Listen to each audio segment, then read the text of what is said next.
notre capsule de vie, de courtes méditations sur la parole de Dieu. Et comme je vous l'ai proposé, plus spécialement centré sur les paroles du Christ, ce que Jésus-Christ a dit. La semaine dernière, j'ai eu l'occasion de vous lire quelques citations de personnalités d'un peu différentes situations, de différents mondes de notre société, pour ce qu'ils disaient au sujet de la Bible. Et j'espère que vous avez apprécié. Dans quelques dimanches, Dieu voulant, nous pourrons encore choisir quelques citations. Mais revenons maintenant, si vous le voulez bien, sur ce que Jésus a dit de la vie, puisque Jésus a parlé de la vie avant toute chose. Jésus a dit « Croyez en Dieu et croyez en moi ». La première chose que nous retenons de cela, c'est que Jésus se place au même niveau, au même plan que Dieu le Père. Le Fils de Dieu n'est pas inférieur au Père. C'est l'enseignement de toute la parole, dans l'Ancien ou dans le Nouveau Testament. Et au travers de ces paroles, de ces actes et de ces miracles, ses contemporains avaient bien compris que Jésus se proclamait égal à Dieu. Et vous trouvez cela, entre autres, dans l'Évangile selon Jean, au chapitre 5 et au verset 18, pour tous ceux qui voudraient vérifier, et ce serait une bonne chose à faire. Et dans ce grand chapitre 5, justement, Jésus donne 5 preuves de sa divinité. Tout d'abord, il fait ce que Dieu le Père fait. Deuxièmement, Jésus ressuscite les morts. Troisièmement, le Père ne juge personne, ce que Jésus dit, mais il a remis tout jugement au Fils.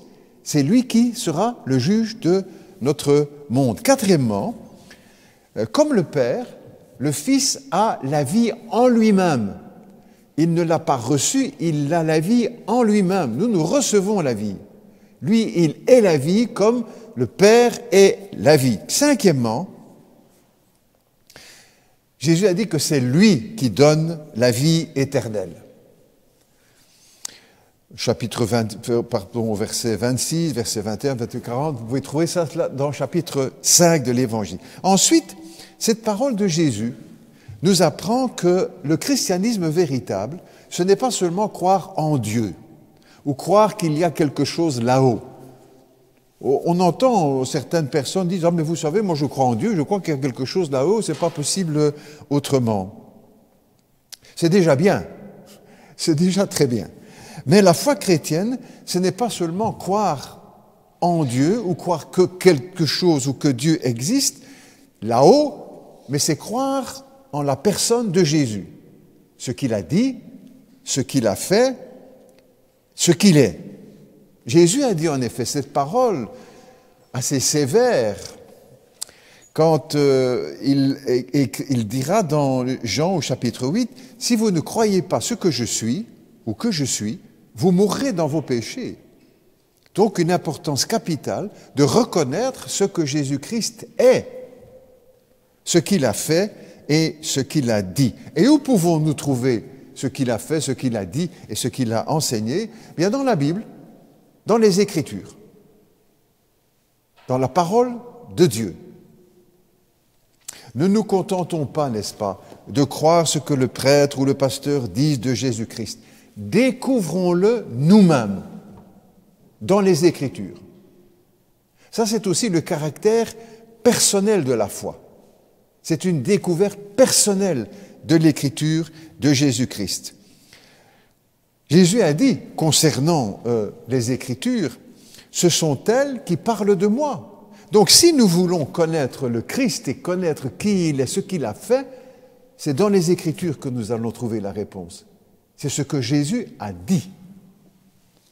Ce sont ces paroles, les Écritures, qui parlent de moi.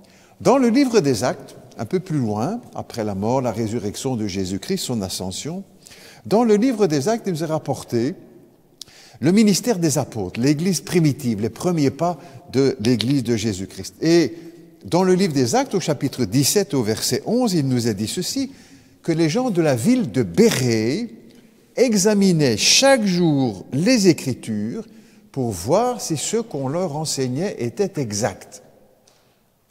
Et devinez qui leur enseignait, qui les enseignait? L'apôtre Paul. Et bien que ce soit l'apôtre Paul qui les enseignait, il vérifiait dans les Écritures si ce que l'apôtre leur enseignait était bien exact. À nous, à chacun de nous, de faire la même chose. Ne nous laissons pas raconter n'importe quoi par n'importe qui. Vérifions chacun dans la Bible, la parole de Dieu, si ces choses sont bien exactes, si c'est bien la vérité. Et Jésus aussi vient dans ce sens-là pour nous dire « ta parole est la vérité ». Une fois que nous ouvrons les Écritures, nous savons que nous sommes sur le terrain de la vérité. Sur ce, je vous dis à très bientôt, que l'Esprit de Dieu et sa parole nous conduisent vers le Fils de Dieu, et cela pour la gloire de Dieu le Père. À très bientôt.